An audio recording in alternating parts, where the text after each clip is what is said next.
Assalamualaikum warahmatullahi wabarakatuh. Alhamdulillahirabbil alamin wassalatu wassalamu ala asrofil anbiya'i wal mursalin wa ala alihi wa ashabihi ajma'in, amma ba'du. Puji syukur marilah kita panjatkan kehadirat Allah Subhanahu wa taala atas karunia nikmat berupa kesehatan, kesempatan dan kelonggaran sehingga pada siang hari ini kita dapat bertemu di jamaah atau Yibin yang sudah lama sekali tidak aktif melakukan pengajian karena situasi pandemi 19. Bapak Ibu sekalian yang saya hormati, hari ini alhamdulillah kita kedatangan Ustadz kita Haji Lukman Hakim yang akan menyampaikan materi dalam pengajian hari ini. Marilah kita simak bersama yang sudah lama sekali kita tidak pernah dengarkan bersama tausiah-tausiah beliau yang sangat menarik. Hari ini kita akan dengarkan bersama. Monggo waktu dan tempat dipersilakan.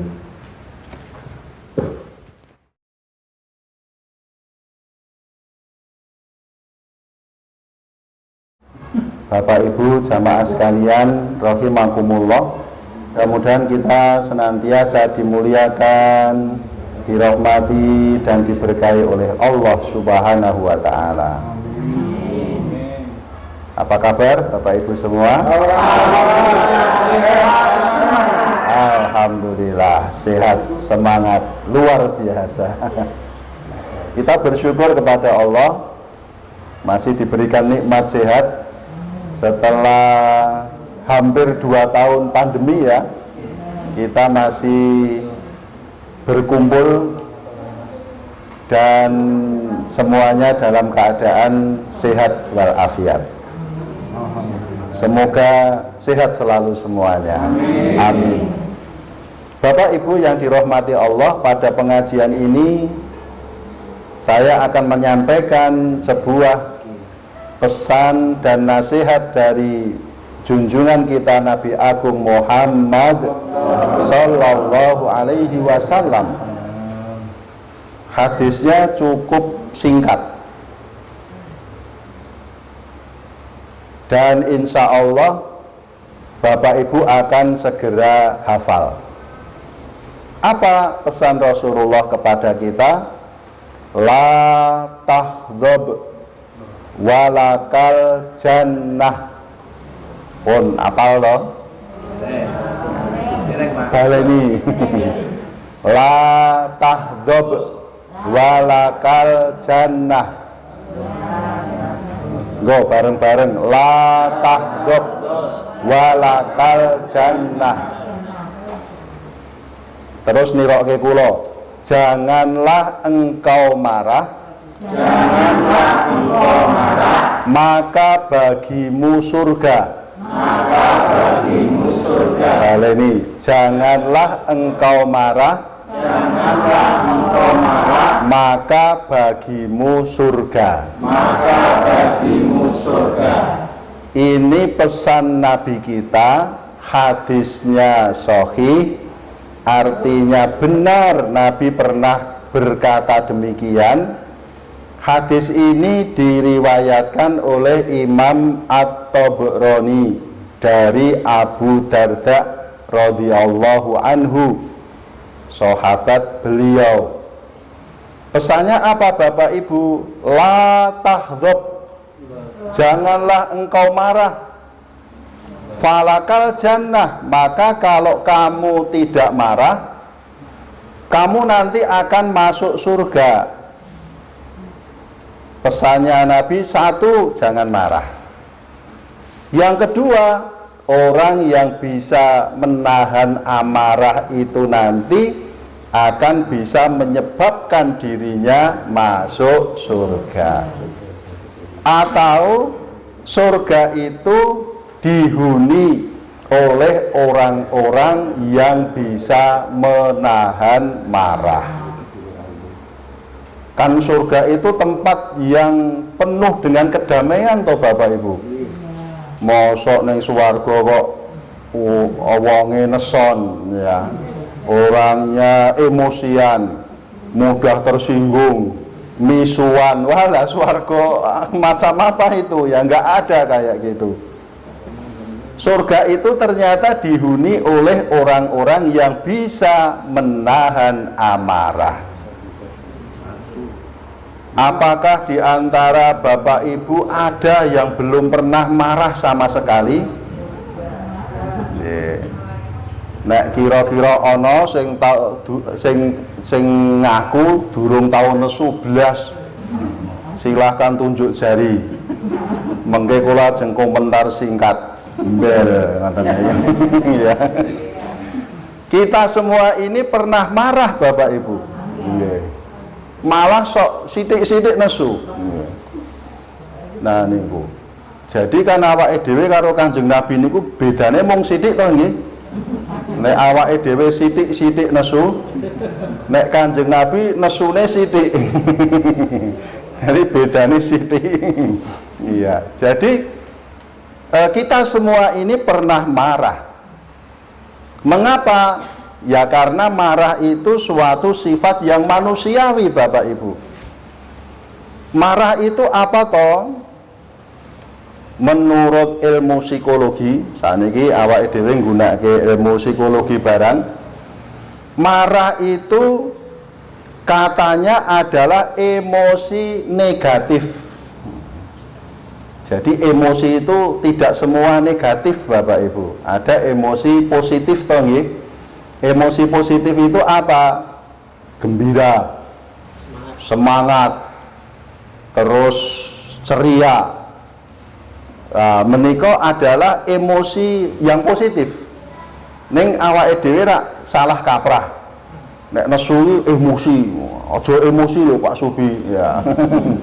Nah, iki rumangsane emosi iki pengertiane marah, nesu. Padahal emosi itu suasana jiwa kita. Emosi itu marah itu adalah emosi yang negatif, yang merupakan hasil dari pengalaman subjektif seseorang terhadap orang lain atau terhadap situasi yang dipersepsikan sebagai keadaan yang tidak menyenangkan. Jadi pengertian marah itu, satu, marah itu emosi yang negatif. Dua, marah itu adalah pengalaman atau penilaian subjektif seseorang. Tegese menapa? Penilaian kita terhadap orang lain menika subjektif, tergantung dari sudut pandang kita. Saya memandang Pak Karno ini bagi saya perfect, sempurna. Itu menurut subjektivitas saya. Sehingga saya tidak ada alasan untuk marah kepada beliau. Tetapi menurut subjektivitas orang lain, mungkin orang lain punya penilaian yang lain. Sehingga kadang ada orang yang marah kepada beliau. Pandangan saya kepada Pak Edi itu bagus, dan tidak ada alasan bagi saya untuk marah kepada Pak Edi. Tapi mungkin orang lain secara subjektivitas mereka itu menganggap Pak Edi itu menurut subjektivitas dia tidak baik pada suatu ketika, sehingga orang itu kemudian marah. Ya, mbuh kuwi Pak Edi pas nyetir kok ngerti burine kesusu kok alon-alon ya. Nah, burine ra mangkel lho. Kaya awake dhewe nek ngarepe ra gage-gage kae. Ora ana dongkole ya. Nah, begitu ya. Nah, itu keadaan seperti itu. Jadi penilaian seseorang terhadap orang lain itu sangat subjektif Bapak Ibu. Sangat subjektif. Atau kita menjumpai situasi yang kita persepsikan tidak menyenangkan. Situasi yang tidak menyenangkan. Gampangane wong nesu niku mergo ora keturutan karepe. Ya. dia menghadapi situasi yang tidak dia inginkan. Sidane nesu. Ngaten to Bapak Ibu. Panjenengan duka menika rak merga ora keturutan karepe. Sing tak karepe ora ngono kok ngono, iya. Padahal belum tentu awake dhewe iki bener. Nek gandeng ra cocok karo karepku dadi nesu. Nggih. Ngaten nggih? Dalam hal menapa kemawon gampangane ya ning omah. Ning omah kuwi ndokok kunci. Ndokok kunci krak karepe jenengan nek ndokok kunci ki ning kene nggone cetok. Ya, tempatnya itu pasti. Naruh kunci itu di sini. Ning kok suatu ketika putrane kuwi ndokok kunci tidak di tempat yang panjenengan mau. Akhirnya ketika mau digunakan bingung kunci nendi, dadi nesu. Kamu kok arep mangkat jagong, nesune terus dadi kebangetan, wis rasah mangkat wae. Lah kuwi nesu tenan kuwi. Ben ra nesu tenan piye ya tetep mangkat jagong, ya wis ra apa-apa. Sok meneh dieling-eling ya nek ndokok ki ning kono kae. Kok nek wayahe kanggo mengko ndak bingung goleki. Ngaten to nggih Bapak Ibu? Iya. Jadi itulah penyebab kita marah. Karena seseorang itu tidak sesuai dengan yang kita inginkan, sesuai dengan subjektivitas kita. Atau kita menjumpai keadaan yang tidak kita inginkan menurut karepe awake dhewe. Dan pada saat marah awake dhewe ora butuh karepe wong liya. Padahal karepe wong liya niku apik. Ya. Wong kuncine iki tak pindah rono ben luwih ketok kok. Ning ora dadi ora tetep ning kene, ora usah dipindah-pindah. Nah, itu situasi yang membuat kita marah.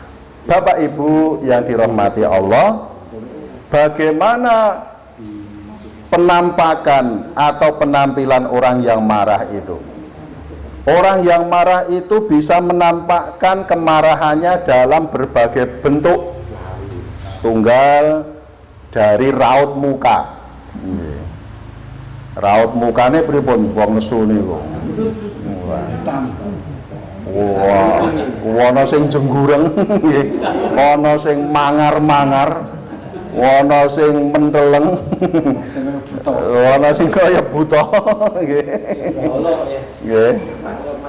Dari praupane. Ya. Betul Pak Edi. Ya. Jare Pak Lukman ra tau nesu. Itu subjektivitas Pak Edi saya hargai. Walaupun kenyataannya. Karena aku ngaku ra tau nesu kok dimbelke genti mengko nggih. Nah, itu. Jadi orang yang marah itu akan tampak dari raut mukanya. Dan biasanya ini nggak bisa dibohongi Bapak Ibu. Aku ora nesu kok, aku ora nesu kok. Karo musuh, aku ora nesu kok. Ora nesu kok kaya ngono ya. Nggih. Iki rak sajake ya duwe pengalaman dhewe-dhewe ngoten niku to ya. Aku ora nesu kok ya. Nah, itu dari praupane niku wis ketok, oh nesu ora usah omong wis ketok nesu nggih. Apalagi suami istri wis rasa kondo ngono kae nesu ngono kae ya. Mbokmu lagi ngono kae lagi nesu kae wis dimengke wae. Wah, iki yo. Rahasiane. Anggere meneng wae nesu. Ya itu termasuk raut muka, kayak meneng wae. Wah, kita meneng wae ning nesu. Jan nesune iki meneng kok. Ya wis malah apik bawane obah. Nah, itu tampak dari raut muka kita, tampak dari bahasa tubuh kita. Enten mboten sing wong nesu gedruk-gedruk. Iya, wong nesu getem-getem. Wah, wong nesu tangane mengepal. Iya. Nah, menika dari bahasa tubuh. Wash, ngoten menika. Duding-duding. Nggih. Duding-duding. Ngetungi hantem. Rene wis tau ngrasake citakan lento urung. Nek tiyang Jogja ngerti lento. Citakan lento ning gone Pak Is lento le gawe nganggo tangan to nggih. Jadi wis tau ngrasake citakan lendo boro enggak? Citakan lendo ya iki maksudnya. Nah, itu adalah ekspresi marah Bapak Ibu.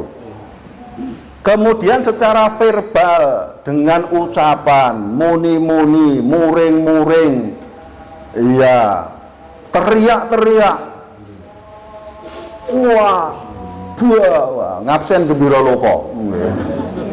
Wah, niku enten mboten sing ngoten niku. Enten nggih.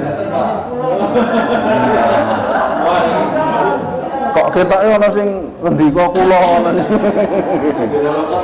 Monggo Sugeng rawuh. Pak Yai. Nggih. Kemudian puncak kemarahan seseorang itu adalah dia bisa melakukan tindakan agresif dan destruktif,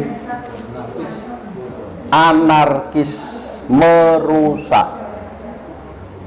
Enten boten sing nek nesu banting piring nguncalke apa wae sing ning cedhake. Iya.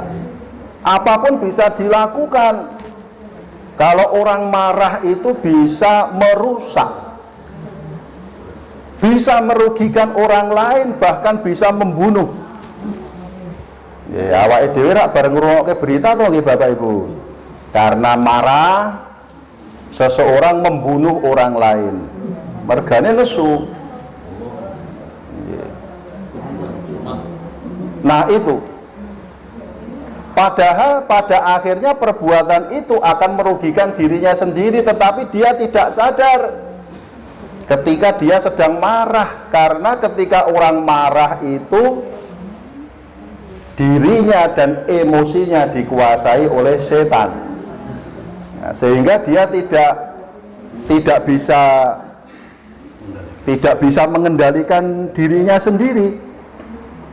Maka pesan Rasulullah Sallallahu Alaihi Wasallam, laisa syadidu bisyur'ah, innama syadidul ladzi yamliku nafsahu indal ghadab. Yang namanya orang yang kuat itu bukanlah orang yang mempunyai kekuatan fisik yang kuat, tetapi yang namanya kekuatan itu adalah mereka yang yamliku nafsahu, memiliki dirinya sendiri. Maksudnya apa? Menguasai dirinya sendiri. Indal ghadab, ketika marah. Ya, jadi orang yang kuat itu kata Nabi orang yang bisa menguasai, mengendalikan dirinya ketika marah. Kalau tidak bisa mengendalikan dirinya, artinya apa? Dirinya dan jiwanya dikendalikan oleh setan, sehingga wis pikirannya wis ra kanggo. Wong sing mengendalikan setan kok. Tapi kalau dia mampu mengendalikan dirinya sendiri, aku nek ngene iki ra wurung ya ngrugeke awakku dhewe, merugikan orang lain, pada akhirnya juga nanti akan merugikan diri saya sendiri. Kan ada orang yang tidak bisa menahan amarahnya, melampiaskan amarahnya, gek kamongko direkam CCTV, bar kuwi dadi viral, terus rawurung dheke diberhentikan dari jabatannya. Karena apa? Tidak bisa yamliku nafsahu, tidak bisa memiliki dirinya sendiri. Dirinya ini lagi dirasuki oleh setan, ya, baru dimiliki oleh setan. Nah, orang yang kuat itu orang yang bisa memiliki dirinya sendiri, orang yang bisa menguasai dirinya sendiri. Bapak Ibu yang dirahmati Allah, maka karena efek marah itu menimbulkan akibat-akibat yang negatif. Menapa menika? Menimbulkan permusuhan, gitu, pasti bermusuhan. Menimbulkan kebencian, betul. Menimbulkan perbuatan-perbuatan anarkis yang merugikan diri sendiri dan orang lain. Maka Nabi kita berpesan tadi, la tahdzab walakal jannah. Janganlah kamu marah, maka kalau kamu bisa menahan marah, kamu nanti akan masuk surga. Maka Allah Subhanahu wa ta'ala juga berpesan kepada kita pada Al-Quran surat Ali Imran ayat 134, Bapak Ibu. Wasari'u ila maghfiratin mir rabbikum wa jannatin 'arduhas samawati wal ard u'iddat lil muttaqin alladzina yunfikuna fis sarra'i wadh dharra'i wal kadhimina. Bergegaslah kalian, berlomba-lombalah kalian untuk meraih ampunan dari Tuhanmu dan meraih surga, yang surga itu luasnya seluas langit dan bumi, yang disediakan bagi orang-orang yang bertakwa. Siapa itu? Orang-orang yang berinfak, baik di waktu lapang maupun sempit, dia mau memberikan harta atau uangnya untuk kepentingan di jalan Allah. Infak tinggu masjid pas Jumatan, infak untuk pengajian, karena itu pasti larinya di jalan Allah. Itu perintah Allah. Wal kadhiminal ghaidha, dan orang-orang yang bisa menahan amarah. Menahan amarah niku ora kudune nesu ning ora nesu to nggih Bapak Ibu. Nek kudune nesu tur nesu tenan, niku ora mboten menahan marah to nggih. Ning melampiaskan marah kudune nesu tur nesu tenan. Itu biasa. Sing elok niku kudune nesu ning ora nesu. Itu orang yang pantas mendapatkan surga niku ngoten niku. Angel kudune nesu ning ora nesu. Lah nek sing lumrah iki kudune nesu tur nesu tenan. Lah nek sing paling aneh kuwi wong ora ngopo-ngopo kok nesu. Lah niku wis saya aneh meneh niku nggih. Ora ngopo-ngopo kok nesu. Nah niku wis saya aneh meneh. Ya menika. Orang-orang yang bisa menahan amarah, kan sabar itu ada batasnya, Pak. Nggih, kula nggih setuju. Ning awake dhewe lek gawe batas aja cendhek-cendhek, nggih. Nek kecendhekan lek gawe batas, wah, kesampluk sithik nesu, tersinggung sithik nesu, ora dadi karepe sithik nesu, ning dalan kesalip nesu, diklakson nesu. Ana apa lagi sing diklakson nesu. Ya, awake dhewe nek ning dalan ya aja gawe mangkele wong nggih. Sebabe dungane wong mangkel iki mujarab ya. Nek awake dhewe gawe mangkele wong nggih, wah usum mudan terus wah apa nganggo mobil ana genangan air ditabrak jebret ngono kuwi. Sing ngepik motor sing mlaku kecipratan. Lah engko nek nganti nesu nyumpahi awake dhewe cilaka kuwi ngono. Langsung aja, Pak. Wah. Kejaba nek ra sengaja. Apa nggih jenenge wong nesu ya. Itu maka kita memang harus meminimalisir, kita itu jangan mudah, jangan yo aja gawe mangkele wong barang ngaten. Nah itu orang yang seharusnya bisa menahan amarah. Nabi kita memberi contoh seperti apa? Nabi itu pernah Bapak Ibu ketika di Thaif beliau datang baik-baik untuk mencari tempat yang lebih baik untuk berdakwah, menemui orang-orang Thaif ya dari Bani Thaqif. Nabi disepelekke, diremehke, dibuli kok. Apa Gusti Allah kira ora kleru po? Apa ora ana wong liya sing iso dadi nabi bangane kowe po? Ngoten niku. Iya. Malah Nabi itu dilempari batu Bapak Ibu, bahkan sampai beliau terluka. malaikat penjaga gunung yang emosi, ya Rasulullah, apakah perlu saya angkat gunung itu, saya timpakan kepada mereka? Tujune sing ditawani dudu Lukman, Bapak Ibu. Nek sing ditawani kula, wis rampung ki, entek ki, ngoten nggih. Nek gandeng sing ditawani Kanjeng Nabi, ojo malaikat, jangan. Kalau mereka itu kamu habiskan, nanti pekerjaanku apa? Kan aku akan mengajak mereka kepada kebaikan. Kalau sekarang mereka tidak mau, siapa tahu nanti anak-anak mereka mau. Kalau sekarang mereka tidak mau, siapa tahu nanti anak cucu mereka opo buyute mau. Begitu sabare Kanjeng Nabi. Dan terbukti Bapak Ibu, Pak Lukman pun buktekke dhewe teng Thaif mriku. Saya itu penasaran, Thaif iki kaya ngapa to kok mbiyen penduduke kok kejemen karo Kanjeng Nabi. Saya datang ke Thaif Bapak Ibu. Wah, ternyata luar biasa, Thaif sudah semua beriman dan bertakwa kepada Allah. Thaif menika sekarang ijo royo-royo dan menjadi daerah pertaniannya Arab Saudi.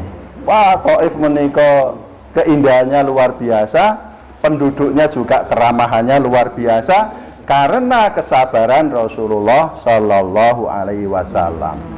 Wal afina anin nas, dan mau memaafkan orang lain. Ngapura niku yo abet lho nggih. Pemenang nek posisine rumangsa bener. Wah, biasanya awake dhewe sok ngadi-adi to ya. Nggih, Allah ora retak ngapura. Ambok moro rene brangkang-brangkang ngambung sikilku ora sudi, ngoten lho nggih. Lah niku malah jenengan awake dhewe sing nesu wonten menika ya. Kita masih diliputi perasaan amarah, padahal orang itu sudah datang dengan sangat terpuji, dia mau minta maaf. Awake dhewe ra gelem ngapura. Wah, niki awake dhewe sing levelnya lebih rendah dari dia kalau begitu. Maka kata Allah, wal afina anin nas, orang yang mau memaafkan orang lain itu ahli surga juga. Wallahu yuhibbul muhsinin, Allah menyukai orang-orang yang berbuat kebaikan. Mugi-mugi para jamaah atau yibin sedaya menjadi orang-orang yang sabar, menjadi orang-orang yang mampu menahan amarah, dan nanti pada akhirnya akan mendapatkan surga dari Allah Subhanahu wa Ta'ala. Allahumma amin. Alhamdulillahi Rabbil Alamin. Mohon maaf segala kekurangan dan kekhilafan. Wassalamualaikum warahmatullahi wabarakatuh.